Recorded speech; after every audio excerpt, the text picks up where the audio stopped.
Welcome back to the Long-Distance Worklife, where we help you lead, work, and thrive in remote and hybrid teams. I'm Marissa Eikenberry, a fellow remote worker, and joining me is remote work expert and my co-host, Wayne Trammell. That would be me. Hi. Hi, Wayne. How are you doing? I'm good. I am surprisingly at peace with the universe today, but I think we're going to solve that. We'll try, right? So, depending on when you're listening to this, we're celebrating the first year of the Long Distance Work Life. We've been so excited to do this podcast for the last year, and thank you so much for listening to it and giving us your feedback as we go. We decided to celebrate this by talking about pet peeves. And so I asked people that are connected with me on LinkedIn and Twitter about their pet peeves when working remotely. And you guys came out in droves. Thank you so much. So we're going to take a couple of these and talk about them. And I have a feeling that this might be coming up throughout the year as well. So keep sending in your pet peeves and we'll keep talking about them. So Wayne, are you ready? I love to talk about things that annoy people. Right? I feel Perhaps like I should rephrase that. So I'm going to start off with some of the ones that I got from Twitter. So the first one I got was from Haley Griffiths, and she said, for me, it's people assuming because I work from home, I'm always free for a call and able to do things during the day. Yep. I was going to say, I know I've experienced that before, a lot less now that remote work is a little bit more prevalent, I guess. Well, what's happened, I think, is it's the exact same behavior in the office. Remember, in the before times, people would take work home because they can't get anything done in the office, right? Right. Uh, you know, it's you're sitting at your desk and for some reason you're not like heads down sweating at the moment, and so Bob decides, oh, Marissa's not doing anything, I'll just stop by and talk to her. Yeah, or obviously she could go to lunch right now. Yeah, exactly. And so, but we do that visually, right? And as I come closer to the desk and you shoot me the dagger look, like don't you even dare, Right. I can pull a 180 and go bug somebody else. Yes. The problem when we're working remotely is you literally cannot see what's going on. And so that's part of it, right? Is I need something and my brain goes, well, just ask somebody who knows. And your instinct is to just go there. And because you can't see if somebody's doing something or not, we just assume that they are. The other thing, and this is particularly true on hybrid teams, is that as a work culture, we still haven't got our brain around flexible time. Mm-hmm. We haven't figured out that people who are not in the office may not be on the same clock as people in the office unless they are expressly told that they are. Right, that makes sense. Like you usually say when you're on versus all of us here on the, Midwest East Coast, like it's a different time zone for you, even though you still kind of work on the same Well, schedule. but see, that working on the same schedule is actually flexible time for me. That's fair. Yeah, we've talked because about that too. because I'm a morning person and I'm always up, and I've usually checked my email by 6:15 and I'm at my desk by 7. Hmm. So yeah, I'm basically 10 to 5, 10 to 6 Eastern time. And so we're more or less on the same schedule. But I am also perfectly capable of, if I have to teach a class later in the day or something, I may have a big block of the day that I am unavailable. And I try to be fair because people are kind of assuming what my hours are based on history, right? Right. And if I am changing those, I am pretty good about using Slack notifications and those kinds of things. I'll say things like I have to run out and do an errand, but I have my phone with me. Right. Yeah, I've Or done I that too. don't have my phone with me, right? I mean, I tend to be pretty good about that because I am comfortable with that flexible time. What happens is when we get in the office routine, and somebody is on our team, we just assume that they're on the same schedule. And when they're not, it kind of throws us off. Like if I'm at the office, I'm perfectly capable of going for lunch or running an errand on my lunch break. But we get really, really irritated if we suspect that Marissa is making a Target run in the middle of the day. Right. Well, and on this line too, and I'm gonna speak for Haley here because I'm pretty sure I know where she was going with this statement. It's not just happening to us within our team either. I know before the pandemic, I had stuff all the time of, oh, well, you work from home. So I'll just call you at 10 o'clock in the morning because, well, we can chat right now. No, I can't. Like, I'm working. Or you might have a spouse that, oh, well, you can go pick up the groceries real quick, right? No, I cannot. And I think that might also be what she's talking about. Yeah, absolutely. I think there's a little less of that now. I agree with you. Kevin and I have talked about this before, that there is a difference between working at home and being at home working. And it's where you put the emphasis on which syllable, right? Right. I, if I am working, I have established boundaries, Mm-hmm. right? My bride knows I am at home. She's at home. She's living her retired life. I am decidedly not. So I will tell her from 10 till this, I am in a meeting. I cannot be reached. I'm teaching a class from X to X. Do not talk to me. I do not exist. You and the dog fend for yourselves. Right. Absolutely. But that's a communication thing. Yes. Have we communicated that? There are plenty of times when I'm heads down, I'm trying to do something, and it's quiet because I'm heads down doing something. Mm-hmm. And she says, "Well, it's not like you were on the phone, so I figured I could just poke my Right. head in or run the vacuum cleaner or whatever the annoying noise at the moment is." Mm-hmm. So the more you communicate expectations, the better it is. And yes, it can be annoying to have to constantly keep your status updated. But how else are people going to know? Right, absolutely. And to your point, like this goes with our team, this goes with our kids, our spouses, roommates, whatever it happens to be around. I know that one of our other team members, she used to talk about how a friend of hers used to call her occasionally and say, "Oh, hey, I'm going to run to the mall real quick. Do you want to go?" "No, I'm working." Like she doesn't get that as much now that remote work is a lot more prevalent, but that happens to people. Well, it took a while. It did take a while. And, we have to remember people are creatures of habit. And for 150 years, we knew what work was and we knew what it wasn't. Right. I know that there were a lot of people that when I started working from home all the time back when I first got married, I had, cousins and stuff. They didn't understand. And so they're like, "Oh, so you're not really working, right? Like you're just in your pajamas all day." No, like I'm building websites, I'm running tech programs, like I'm doing stuff. And they didn't understand until 2020 forced them to go home too. The good news is that also applies to our bosses. Yes.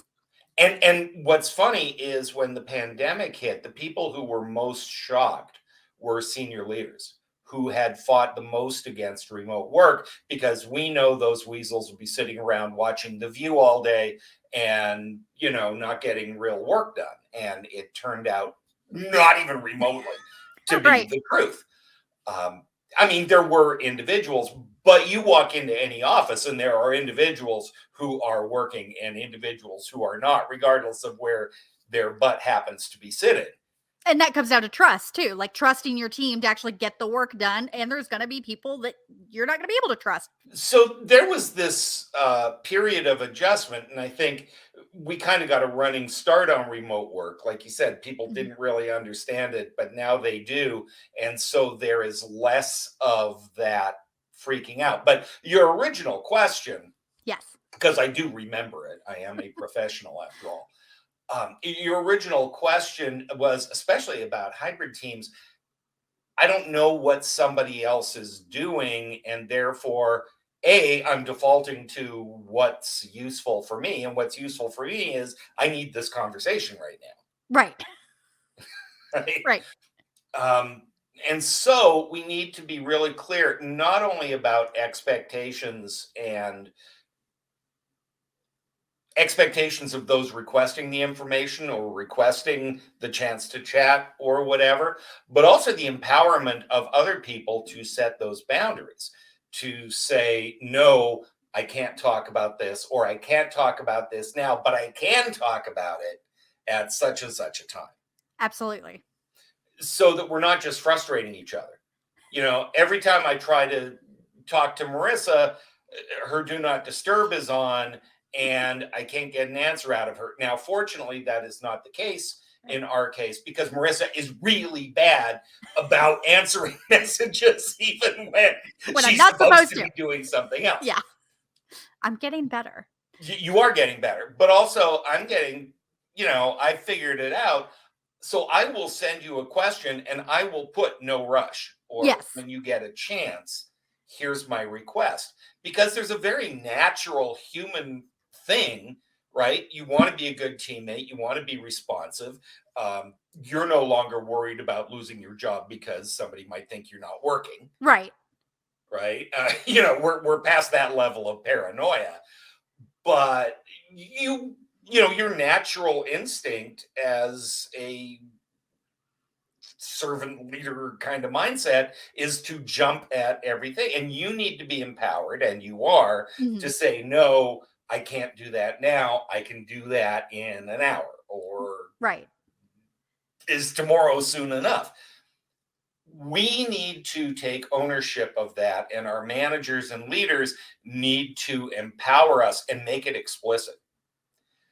I can't tell you how many leaders I've talked to, especially in the early days of the pandemic, when people were just putting in insane hours and they weren't watching their work life balance because they didn't know how, Right. but also they didn't think they could. If my manager sent me an email at 7 o'clock at night, by God, I'd better answer that email. I think we And, were and almost so concerned that people were going to think we weren't working that we just worked all the time. absolutely right. We were overcompensating for the fact that they can't see us.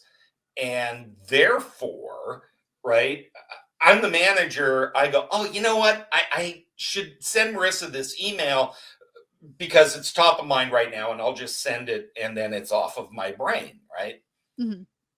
The problem is I have now planted that firmly in yours, and it's sitting there unanswered, and there's that Pavlovian reptilian brain part of you that goes, must answer or the boss will be mad. Well, and and we've talked about this on other shows, and I know we're going to talk about this in a future episode. Like, I've tried to be really good about setting boundaries. I don't have email notifications on my phone anymore at all. No red dot, nothing, because I know me. I have FOMO. I have, oh God, there's this thing and I need to answer it. So I don't have it on there. My Slack, if it's in do not disturb mode, I don't see the red dot anymore, because that was also a problem. I was in do not disturb. You'd send me a message. I still see a red dot, even if I don't get a notification. And then suddenly I'm answering you at 9 p.m. Like, this shouldn't happen. No, it shouldn't. That's exactly right. And, fortunately, I mean, it helps when you work with the people who literally wrote the book. But, That's true. we better be pretty good at this, right? Uh, but it's been an adjustment. And to be fair, and we need to be fair about this, it's been a major cultural adjustment. Mhm. It's not like, okay, everybody, just take the notifications off your phone. Yes, that's part of it if you have that particular challenge. But it's also internally, a lot of what we do to ourselves is internally driven. Right.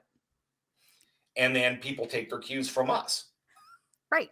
Well, and so speaking of cues, I'm going to move on to this next question, because I know, we're trying to get at least a couple in here. And so Justine was talking about coworkers who still refuse to use Slack and insist on email for everything. I mean, that's also a culture change, when we started moving into Slack and Teams and Instant Messenger and things of that nature. It is a culture change. And what's intriguing is when you ask people why. And usually, the reason that they insist on using email is it is an archivable form of information. Okay. And so, in their brain, they have a perfectly valid reason for doing this. The problem is that we haven't talked about your I've talked plenty about your inability to get with Slack because I've talked about it with everybody. The person I haven't had the conversation with is you. Right.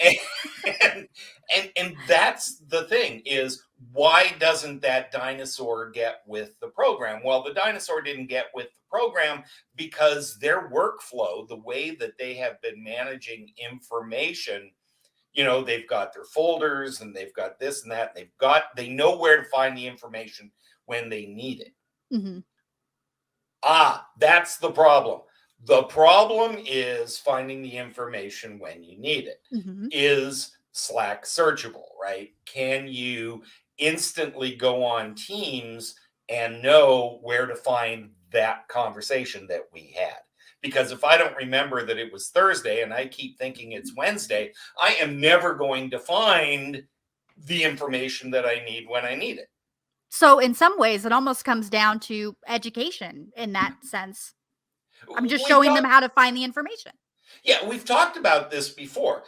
Anytime there is a skill gap or a behavior challenge, there are three things. Do they know what they're supposed to do?